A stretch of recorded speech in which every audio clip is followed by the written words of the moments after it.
So good afternoon, everyone. Thank you for joining the Competitive Enterprise Institute for another in a series of discussions with authors about their latest books. I'm Kent Lassman, and today I'll guide the conversation with two extraordinary guests as we focus on John Berlau's latest work, George Washington, Entrepreneur.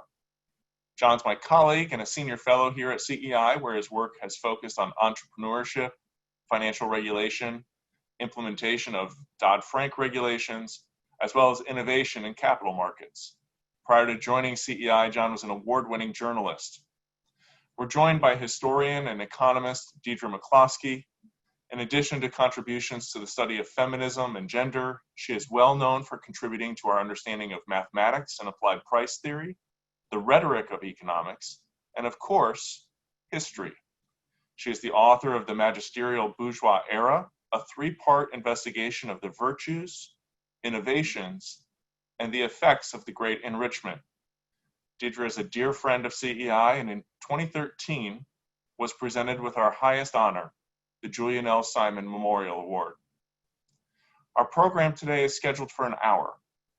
In a moment, I'll ask Deirdre to set the stage for our discussion of George Washington, entrepreneurship, and innovation. As a reminder for our audience, we encourage feedback for these programs. A simple email will do. And if you'd like to take part in the conversation today, please find the button near the bottom of your screen marked Q&A. It's through that feature that I'll be able to bring you into the conversation. I think that's it for the mechanics. Deirdre, a warm and hearty welcome. Thank you for being with us today. Can you get us started with context about entrepreneurship and America's founding era? Sure, I'm extremely pleased to be here. I want to note that I'm in the famous Grand Canyon of South Central Indiana. This is the magic of Zoom. Yes, here's the key point. Things didn't change much materially in the 18th century and the 1700s that led to the Great Enrichment of the 19th and 20th century. Contrary to an awful lot of thinking, it wasn't material changes. It's the kind of thing that John has emphasized in his excellent book. That is a change in attitudes. And those people like our great founding father who were enabled by the change in attitudes to act as entrepreneurs. There's an old tradition in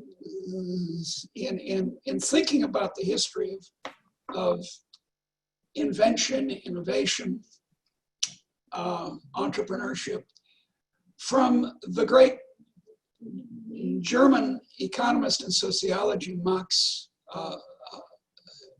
Weber, who in 1905 claimed that there had been a psychological change, which he associated with Calvinism, that was the spring of the change in innovation, the amount of innovation. And I think that's false. And I think John would agree that it's not about the psychology of these people, unusual though entrepreneurs are psychologically, but it's the surrounding society. It's the attitudes of the surrounding society, the soil in which entrepreneurship can grow, that changed. In Shakespeare's time, for example, though Shakespeare himself was an entrepreneur in producing plays for the London audience, his father had been a craftsman, a middle-class person, who made gloves. Nonetheless, in Shakespeare's plays, there are no sympathetic portrayals of entrepreneurs or merchants or anyone else of that innovative character. And yet, even in my personal favorite, Jane Austen, a couple of centuries later, there's a big change. And she is amiable, to use one of her favorite words, towards people in commerce and innovators.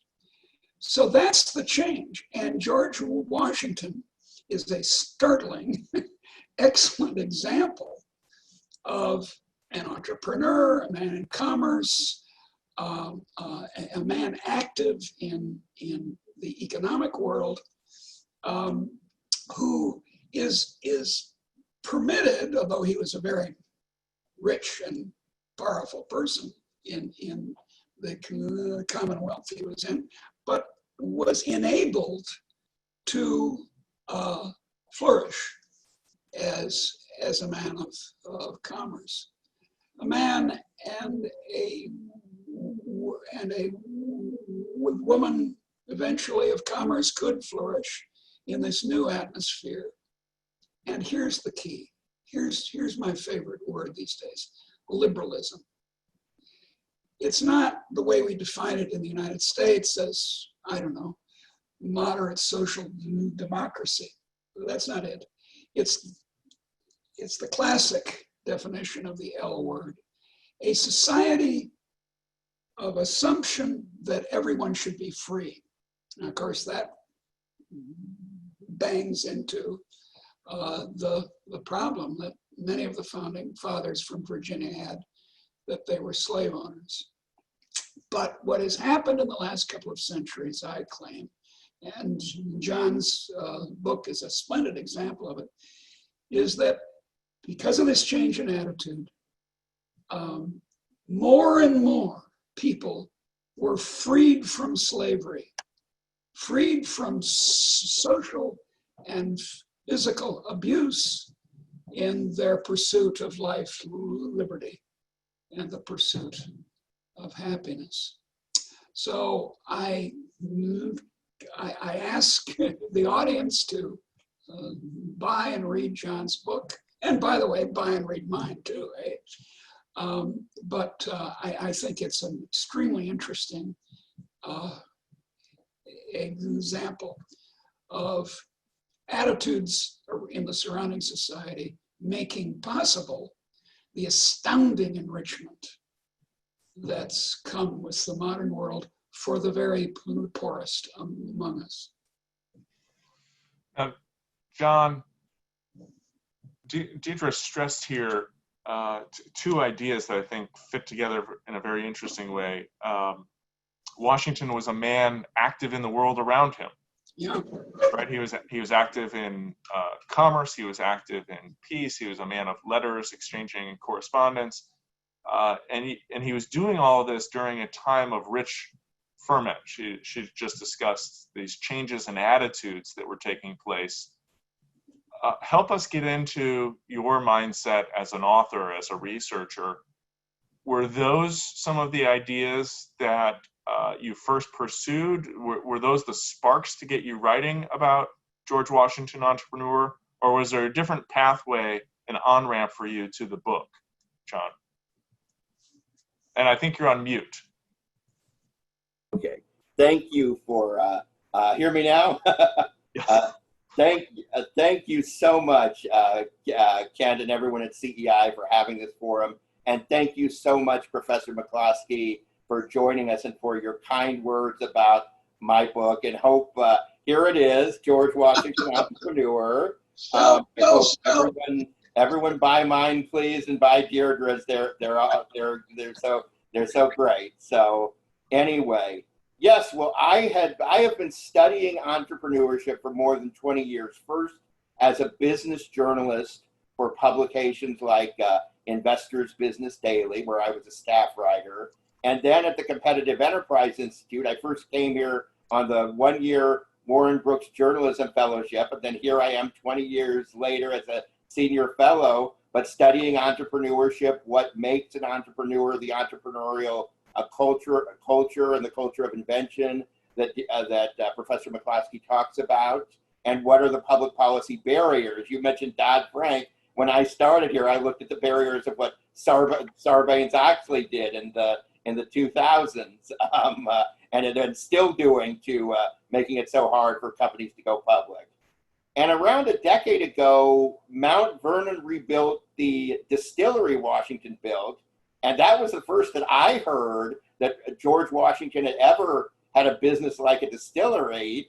And I'm like, it seems like there may be more to him than just the man on the dollar who we all revered, but has sort of had trouble relating to, unlike Adams and Jefferson and Franklin, and now with the musical that's streaming Hamilton. So I did a little more research and found all of his innovative ways of entrepreneurship, including the fact that he built a flour mill for his wheat, and and then trademarked the flour 100 years before the big food producers like H.J. Heinz would do this, and sold that flour with the G. Washington name throughout the colonies and to Great Britain when they were when it was the mother country, and to the British West Indies. And even before that, he had switched from tobacco to wheat and other crops in Mount Vernon, not because he thought tobacco was bad for people, but because he thought it was bad for the soil, and that he could individually brand wheat and then flour better than tobacco. And learning about him is fascinating because he wasn't dirt poor, but he wasn't exactly as wealthy as the other founding fathers. His family could not afford to send him to college. And when his father died when he was 11, his brothers got most of the inheritance. George Washington wouldn't come into full possession in Mount Vernon until he was about 30, from just the 15 years after his father died, through acquiring some of the land around it and through the death of his brother and his brother's offspring, and inherited a lot of that then. But when he was 16, he really started out in what was the 18th century gig economy as a surveyor. And through being a surveyor, was able to find out about land and buy some of the land with his wages, and also take some land in lieu of his wages. And then, as I was researching the book even further, I took a trip to Shepherdstown, West Virginia, and they had a replica of James Rumsey's original steamboat that sailed there in 1787, 20 years before Robert Fulton. And I found out just about Rumsey being the co-inventor of the steamboat and Washington's help in championing him to get a state patent to Virginia before there were federal patents, at a time when people thought, like Professor McCloskey was saying, inventors were crackpots. And no, Washington was saying, and he said this in his first speech to Congress, that inventors are the future. So just his role in innovation and invention and first in entrepreneurship, those were the sparks, and how he was as creative a thinker in his own way as Franklin and Jefferson. I want to get, there were several things there that I want to come back to. So I'm just going to announce them so you can help me remember. But I do want to ask Deirdre here, before we get back to Fulton and the steam power, before we get back to the story of wheat and the marketing that goes with that, I want to draw in an idea that you started with about attitudes toward innovation, and try to marry it to something John's talking about here, which is through literature, we have very nice documentation that absent being the firstborn male son, it's very difficult to get a good start in life. And those attitudes toward innovation, what were the contributing factors so that these things started to change, so that we then looked up to people like Washington, who were the self-made men? Yes, on this, on the very matter of inheritance, it was often, now hear this, the third son who went into commerce. Because in England, in the home country, and that's how people thought of it in the 18th century in what became the United States, the first son got the land, as John pointed out. The second son went into the clergy, became a high official in the Anglican Church, and then the poor third person had had to settle with business. But Washington was the third son, and he had two older half brothers. So there you go. that helps prove your But point. so it was commonplace in France and the United States and lots of other, in England and lots of other places for this third son to act that way. But they were now encouraged, although I have to observe that in England and in Holland, which had a much smaller aristocracy in a sense in the 17th century, not an aristocracy at all, there was more honor in commerce than there was in, say, France or Germany. In fact, if you, as an aristocrat in those countries, engaged in trade, third son or not, you lost your nobility. And that changed. It changed, as I said, starting in Holland, and then in England, and especially Scotland, and then in the new United States. Although, as John says, it's early in the United States. The classic figure, of course, the most obvious one, is Franklin. But what John has found out is that there were that a surprising figure like George Washington had some of this third son, mojo.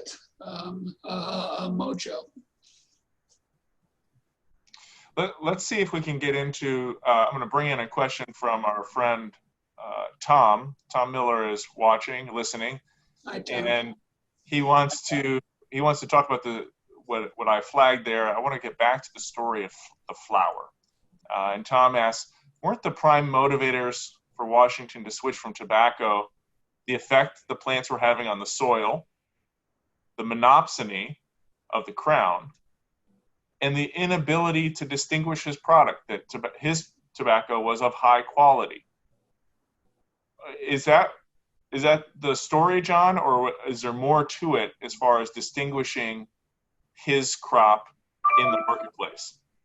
Yes, that's very true. That's a good summary, Tom. Yeah, he was just noticing when he first got came into possession of Mount Vernon and was married to Martha, who herself had experience with tobacco from her first husband had some her late first husband had some tobacco plantations, and there was a glut of tobacco.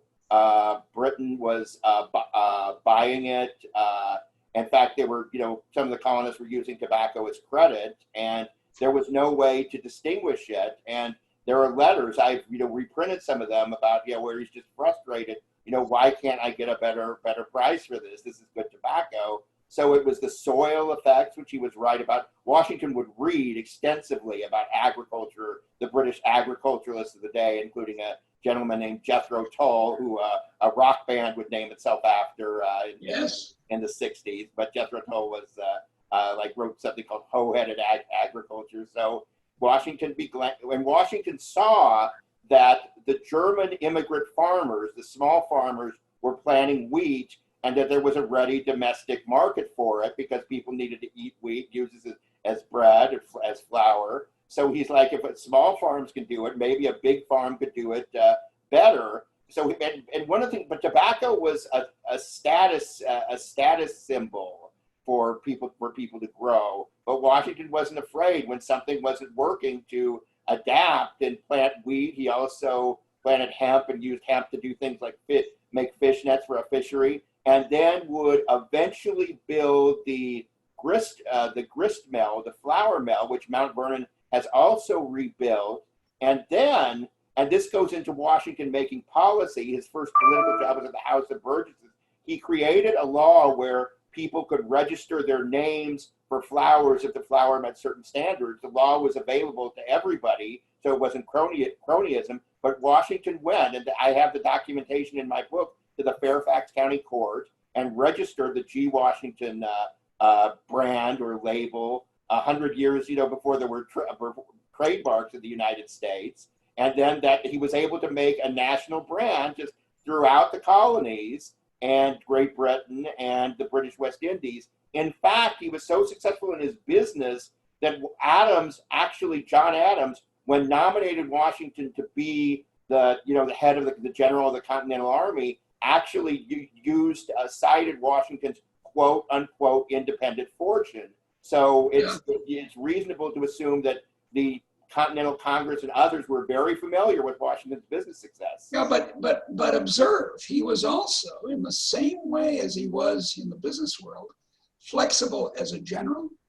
When things didn't work, he changed, which lots of generals don't. And in his when he served as the first president of the United States, this was a guy who was not so proud that he wouldn't change his mind about things.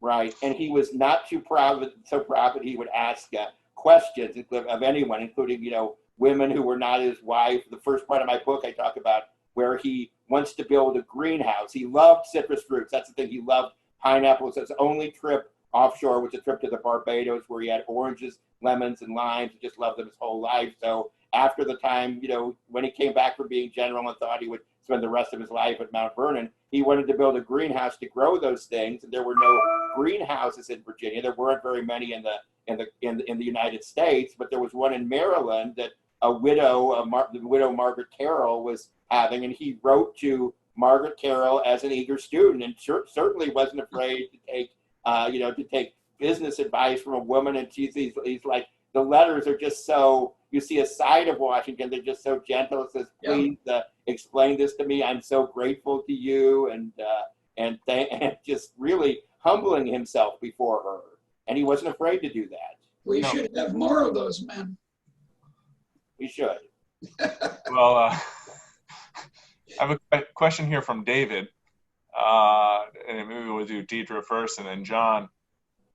This is focused at the Constitutional Convention, and he'd like to know how you believe Washington's experience as an entrepreneur influenced his support of the new Constitution and its formation. As a reminder, I'm sure you both are aware, Washington famously didn't speak that we know of during the Constitutional Convention, but his presence was of paramount importance, and he was really a signal leader in the room. So can you talk a little bit about the relationship of his entrepreneurial experience and the formation of the new Constitution?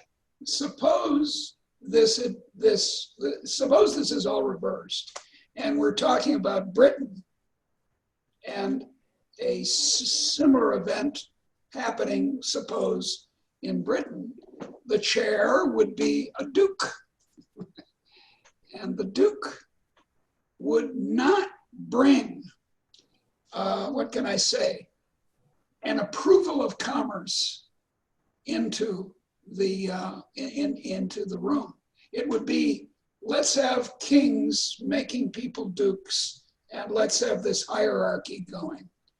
Now, again, I point out that we could have maybe avoided the problem of slavery in American history if the North and the South had been able to compromise about it. And it's a shame that Washington, who compared with some of the other founding fathers is an honorable figure in this matter as in others, it's a shame that he didn't speak more.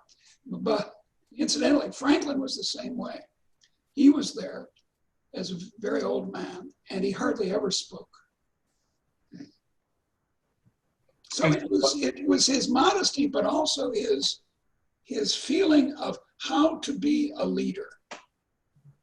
I mean, he stood very straight, he was very tall, and he learned early on that yammering, as we professors often do, is not the way to influence.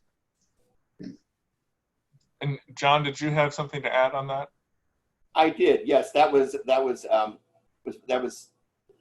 I like Deirdre's answer very much. Washington could sit silently, and he was, there's nothing in the Constitution about having a cabinet, but Washington was the first to. He wanted Jefferson and Hamilton to air out their differences and for him to, listen and decide, so that having the tradition of cabinet meetings is something that George Washington invented when we're talking about inventions. But also on the Constitutional Convention, there's a more direct connection because it grew out of Washington's Mount Vernon Conference in 1785 that he presided over to just discuss things like water rights and navigation between the states. That there was Washington had a meeting at Mount Vernon. There was another meeting of state delegates in Annapolis, and through that they decided on the Constitutional Convention. So, I mean, in a way, even if he didn't do much speaking at the Constitutional Convention, he played a role certainly behind the scenes in getting it started. Plus the fact of what he would do as far as promising to visit every state that signed the Constitution, and which he did. He traveled extensively during even when it was very hard to travel during his presidency. So we often think of Washington, and this was alluded to earlier, as a man of experience. As Deirdre said, he was a man of the world. He was doing these things, a man of action. But some of the scholarship that has come to light recently, and John, you highlight it as well, is that he was very widely read, much more so than we previously probably understood. He exchanged letters, he collected books, he read Adam Smith's Wealth of Nations. Yay! Tell us about, John, you've investigated his reading into practical science, inventions, other, whether it's gases over the river, or it's the way to do agriculture and husbandry. Can you give us a breadth of his own scholarship and self-tutorials? Yes, well, I owe a great debt to a historian named Kevin Hayes, who wrote a great book that won the George Washington Prize at Mount Vernon, called Washington: A Life in Books. And I was so pleased that he did a book jacket endorsement of my book, because I built on so much of what he found, where he literally traced invoices of Washington as far as the books that he bought, and then placed that back in his life, as well as looked at, what's in his library, part of which is at the Library of Congress, some of which is at Princeton, and found things, including that Washington owned, and almost certainly, we know that he read Wealth of Nations, and underlined the passages in Wealth of Nations and wrote in the margins. And then Washington would use the phrase, actually, invisible hand, in a somewhat different context, but not inconsistent than Smith, because talking about spontaneous order in Washington's first inaugural address. But Washington would read about everything. That one of the Jefferson remarked that Washington was one of the greatest horsemen he had ever seen, and we knew he rode his horse into battle so elegantly. But it wasn't just from experience. Washington read books about how to be a good horseman.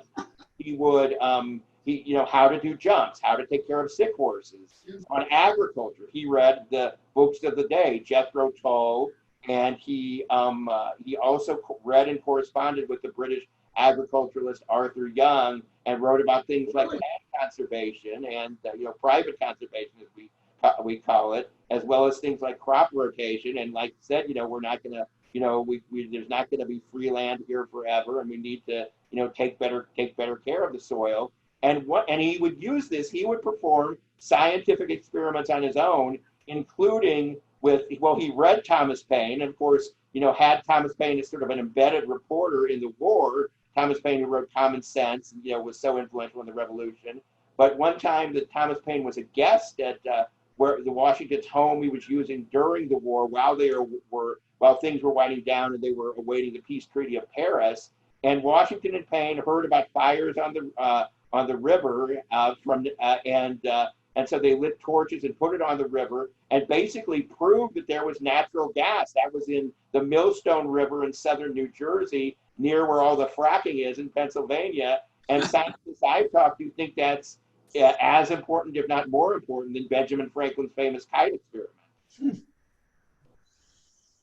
So this is, it seems strange to me, wonderful and lovely, but strange, that there's so much being uncovered about these historical figures who we thought we knew. Yeah. John, you alluded to the resurgence and interest in Hamilton. Regularly, we see historians, biographers, Ron Chernow, among others, are bestsellers. Yeah. The story of Washington as an entrepreneur is one that is now thankfully being told with your book here, John. I wonder, Deirdre, if you have a thought or a comment on our understanding of history and how much more there is for us to understand. Well, I'm an economist, but by training, but I'm a historian by inclination, and I've been a member of 3 history departments, and we know this in history departments. We know that we've only scratched the surface. From the outside, people are liable to say, "Oh yeah, I know the history of the nation. I heard about it in high school and so forth," and they don't know how much more there is to learn. I mean, in my own work, I've been very surprised to find out that ideology was more important to the coming of the enrichment of the modern world than was trade or investment, or for that matter, slavery, to speak of a controversial, to put it mildly, issue. So there are surprises all the time. For example, the Chernow book on John D. Rockefeller, right, is very good, and the vision we have of John D. Rockefeller comes from his old age, when he had a problem with his hair. He lost all his hair, and he looked kind of funny, and he looked like Scrooge or something. People said, "Oh, he's mean, and he's rich, so he must be evil too." And what Chernow discovered is that actually, like George Washington, Rockefeller was open to argument. That he would ask people. He was not a tyrant. I know everything. I know more than the generals, to quote a famous example. No, he was as John has pointed out about George, he was a talking guy and a listening guy. The old story is, there's a reason God gave us 2 ears and only 1 mouth. John, I want to bring us back to what I think is just a wonderful anecdote, because it has so many leaping off points for lessons to teach about Rumsey and steam power and Washington's role and the way he leveraged his status.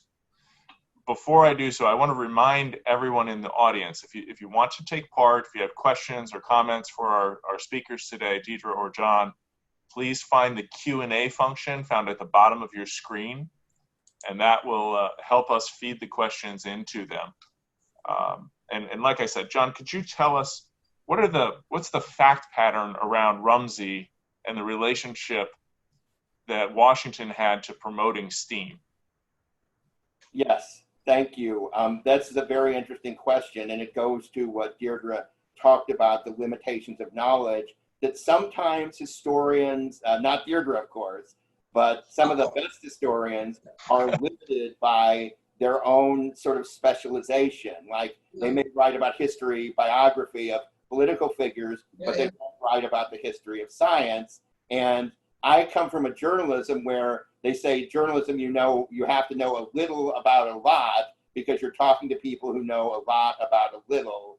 And so I knew a little when I heard about James Rumsey and I researched it. And yes, experts on the steamboat, and Deirdre has written and can talk about just the importance of the steamboat and steam power and how that really led to electric power and everything we have today. The steamboat was able to shorten journeys and make travel easier so people could go to different regions.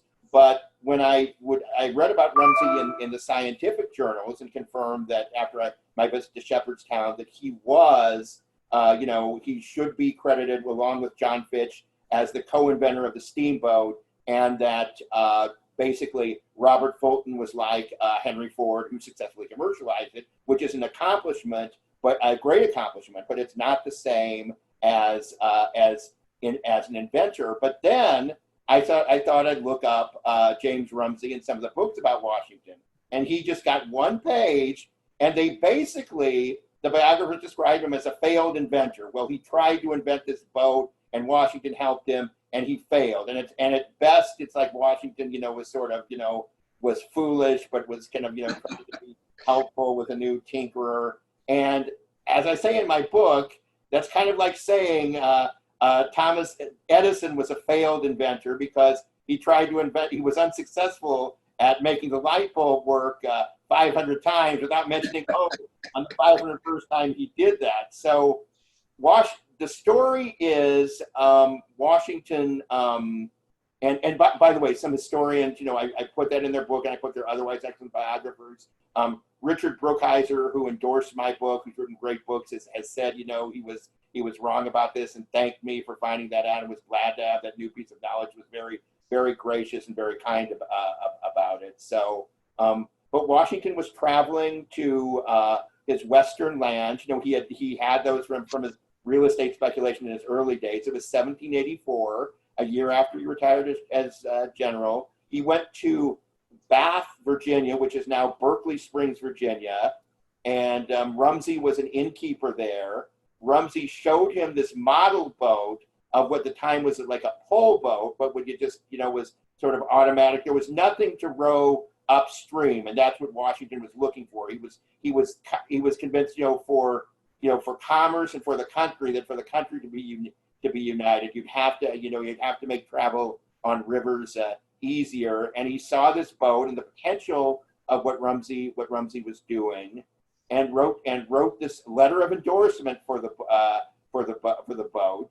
And he and then Washington's word was golden in some of the Virginia legislature, others, when the states were awarding patents, that James Madison, who was a state delegate then, said that Washington's word actually, was what changed things. I quote him in there.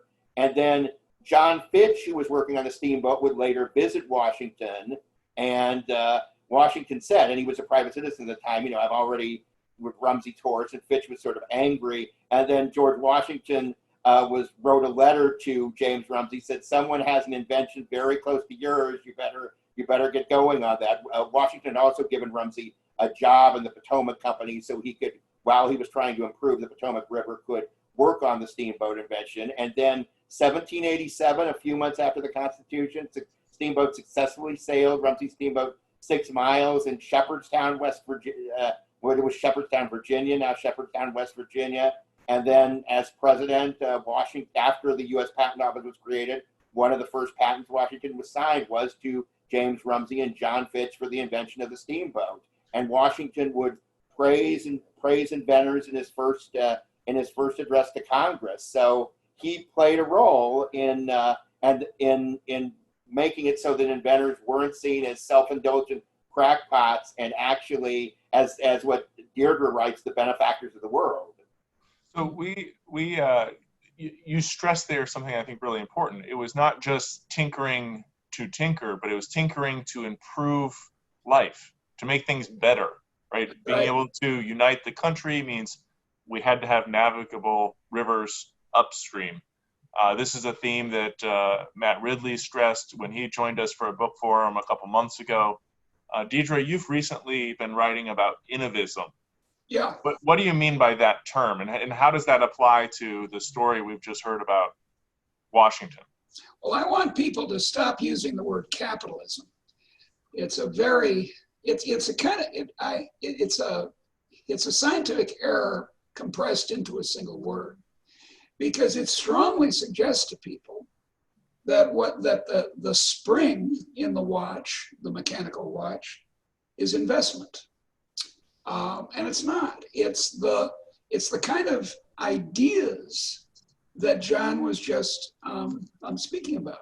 The idea of taking a high pressure engine, steam engine, and putting it on a boat is one that was actually thought of even earlier than John says. There was a German in the early 18th century who tried to get one going, but for various reasons, it didn't come to pass.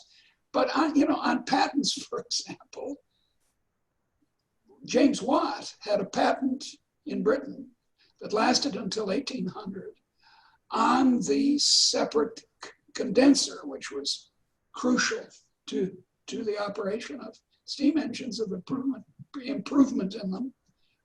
But his patent was a bad thing because he was against high pressure steam engines. He wanted low pressure, these great big things you can see in the Henry Ford Museum in Dearborn. Bang, bang, these enormous things the size of a small house. No, what you needed for steamboats and steam railroads was a small one, a high pressure. So, let's not get into the thought that all we need is patents and then we're home free. What we need is ideas. And it's this cordiality towards new ideas, which becomes characteristic of the new United States. And we go completely nuts around 1800 and afterwards. It keeps getting more, we Americans get more and more crazy about novelty, until now, as you know, you advertise new. And that makes for an economy that makes innovation. So it's innovation that's the key. It's new ideas.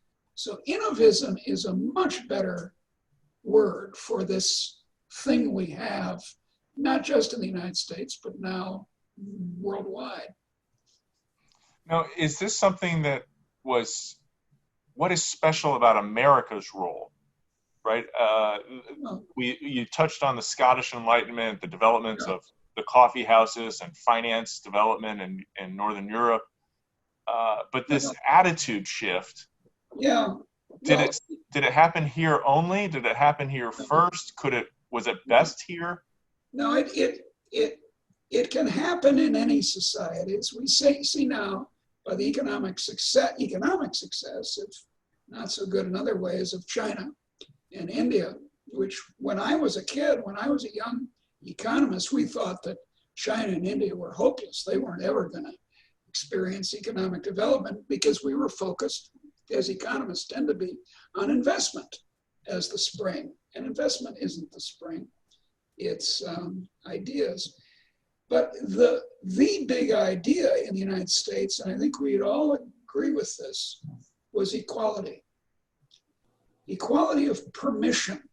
Not so much, look, George Washington, as John has pointed out, didn't start rich. He wasn't born on third base and thought he had hit a triple.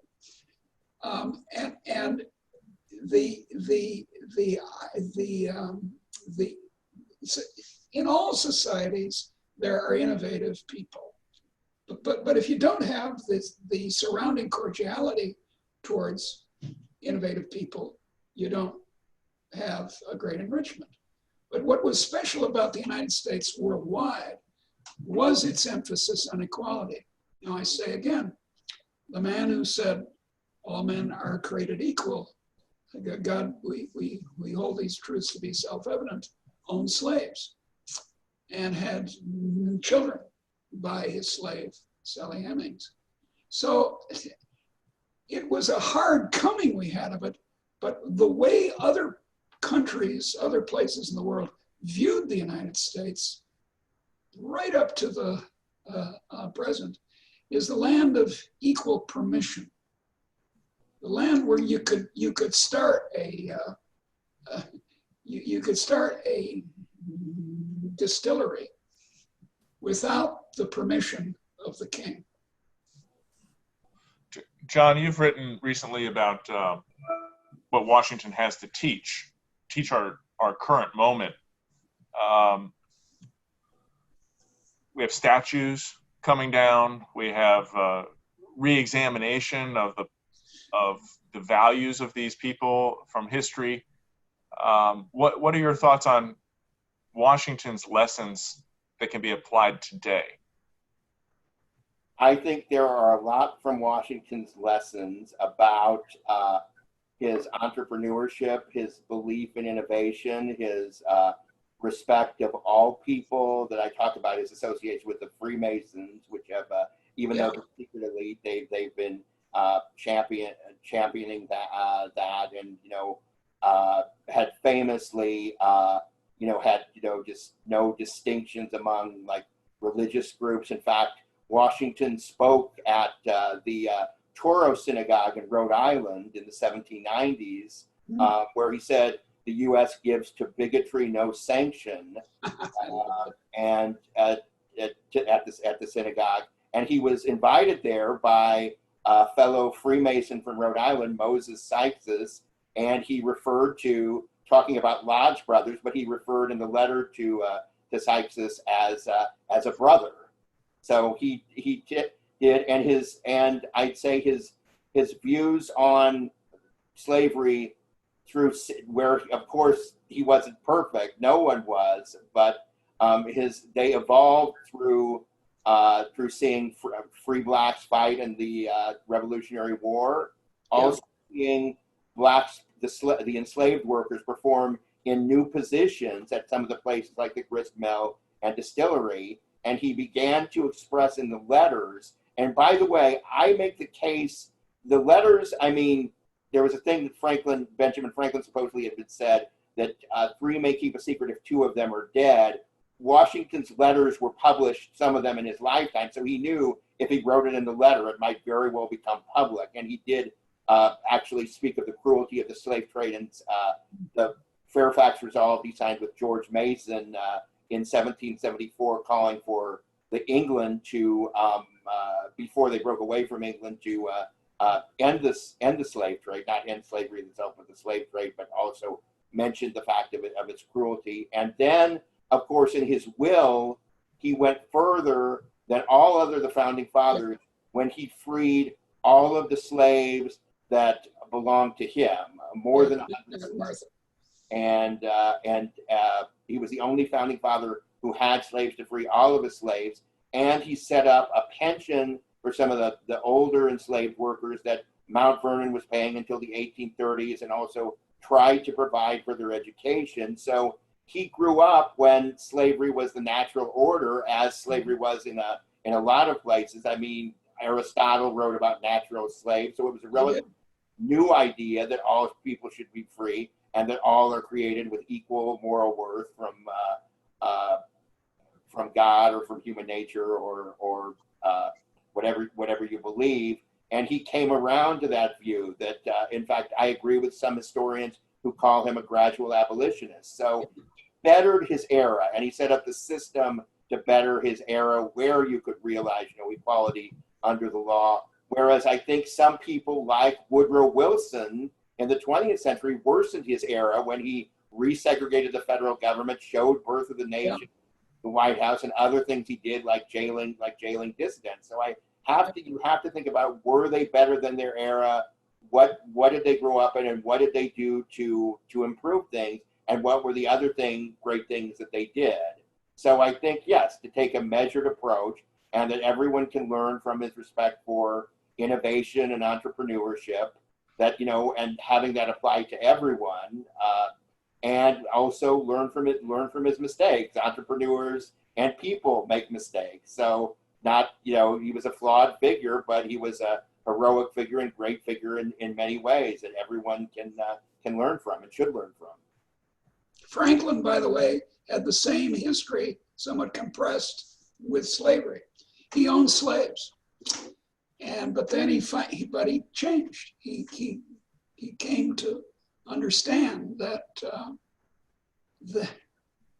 essentially all humans are equal, and that's the big idea. And would you do you think that idea infuses his legacy qua entrepreneur? You know, as an entrepreneur, his products, while many of them were produced with slave labor, they were also beneficial to all, irrespective of station in life. These were not simply for his peers or for luxury items. Is that big idea of equality, does that carry over into his legacy as an entrepreneur? Well, it's innovism. Look, we say to soldiers appropriately, and George Washington was a great soldier, thank you for your service. But in a innovistic society such as ours or India's, the commerce is also doing service. So you make wheat, flour for the colonies. It's a service. Deirdre, I've heard you say that before, and I do think, you know, soldiers deserve a special thank you because, you know, they put their lives on their line. Well, I agree. I don't have any doubt with that. And I feel that very strongly about our frontline workers, nurses, and doctors in the midst of this crisis, and the New York firemen who ran towards the Twin Towers. So yes, that's a higher order, but we're all serving each other. That's the great advantage of a big and specialized society such as the world economy, and the talk that you hear a lot these days about self-sufficiency and let's shorten supply chains and so on. It's not smart. I think, I was going to finish, I think, and I learned this from you, Deirdre, I thank everyone for their service now during these times. Good for you. Delivery people, grocery stores, when I'm there with my mask, I say, thank you for your service. Good for you. For serving us. Because they're, you know, you could say they're putting themselves in some danger. And I found if I could go through the book a minute, I found what Washington Here I am. was very welcome for, you know, not the American inventors, but and he wanted, you know, America to develop, of course, but inventions from other land. He invited, when French balloonists the hot air balloon had been invented, that was nice. When wanted to come, you know, and show the balloon in the U.S., he not only granted permission, but greeted them with cannon fire. And actually, what a remarkable mind he had. He wrote to a friend that, you know, about balloons and said, someday instead of plowing the ocean, the French may be coming here by, quote, flying through the air.